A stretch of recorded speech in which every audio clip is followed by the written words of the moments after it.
Welcome to steno dictation. अगर आप हमारे चैनल पर नए हैं तो हमारे चैनल को सब्सक्राइब करें और बेल आइकन जरूर दबाएं। डिक्टेशन 5 सेकंड बाद शुरू होगा।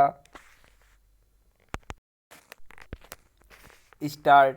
अयोध्या में आकर ले रहे राम मंदिर में प्राण प्रतिष्ठा समारोह का समय जैसे जैसे निकट आ रहा है, वैसे वैसे इस आयोजन से दूरी बनाने वाले तरह तरह के बहाने की तलाश करते दिख रहे हैं। कुछ बहाने इसलिए तलाश रहे हैं ताकि इस समारोह में अनुपस्थित रहने का औचित्य सही साबित कर सकें, तो कुछ यह प्रचारित करने के लिए कि भाजपा ने इस आयोजन को एक राजनीतिक कार्यक्रम में परिवर्तित कर दिया है। ऐसे लोग उन धर्माचार्यों की भी आड़ ले रहे हैं जो प्राण प्रतिष्ठा समारोह के विधि विधान को लेकर प्रश्न खड़े कर रहे हैं। ऐसा करके वे अपनी खींच ही निकाल रहे हैं। ऐसे लोगों का एक प्रश्न यह है कि आखिर जब अयोध्या में राम मंदिर का निर्माण सुप्रीम कोर्ट के निर्देश पर हो रहा है, तब फिर उसका श्रेय भाजपा या फिर प्रधानमंत्री नरेंद्र मोदी कैसे ले सकते हैं? यह प्रश्न खड़ा करने वाले इसकी जानबूझकर अनदेखी कर रहे हैं कि यदि भाजपा केंद्र की सत्ता में नहीं होती और अयोध्या मामले में शीघ्र निर्णय देने की आवश्यकता रेखांकित नहीं करती, तो संभवतः सुप्रीम कोर्ट का फैसला आने में और अधिक देर होती। एक तथ्य यह भी है कि सुप्रीम कोर्ट के फैसले के बाद मोदी सरकार ने यह सुनिश्चित किया कि अयोध्या में राम मंदिर का निर्माण जितनी जल्दी संभव हो शुरू हो।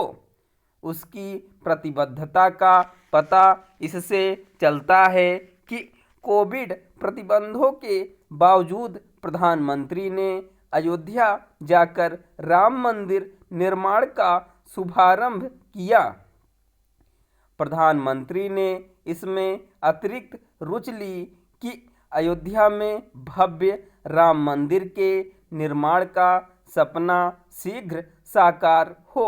यह भी उल्लेखनीय है कि उन्होंने अपने प्रधान सचिव रहे नृपेंद्र मिश्र को राम मंदिर निर्माण समिति का अध्यक्ष बनाने की पहल की। इसी तरह उन्होंने न केवल राम मंदिर निर्माण समिति को इसके लिए प्रेरित किया कि यह मंदिर समावेशी स्वरूप में निर्मित हो, बल्कि अयोध्या के चहुमुखी विकास पर भी बल दिया। इसी का परिणाम है कि जहां राम मंदिर के साथ वाल्मीकि, सबरी, निषाद राज आदि की स्मृति में भी मंदिर निर्मित हो रहे हैं, वहीं अयोध्या में हवाई अड्डे, रेलवे स्टेशन आदि का भी निर्माण किया गया है। अयोध्या के विकास में केंद्र सरकार के साथ उत्तर प्रदेश सरकार भी जिस तरह प्रयत्न कर रही है, उससे यह स्पष्ट है कि राम की यह नगरी सबसे प्रमुख तीर्थ स्थल बनने जा रही है। विपक्षी दल कुछ भी कहें, वह राम मंदिर निर्माण का श्रेय भाजपा या फिर प्रधानमंत्री मोदी से नहीं ले सकते।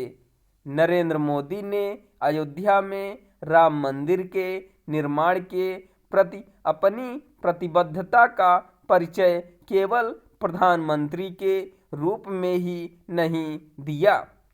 यह ध्यान रहे कि वह राम मंदिर निर्माण की अलख जगाने के लिए लाल कृष्ण आडवाणी की ओर से निकाली गई रथ यात्रा के सारथी के तौर पर जाने जाते थे।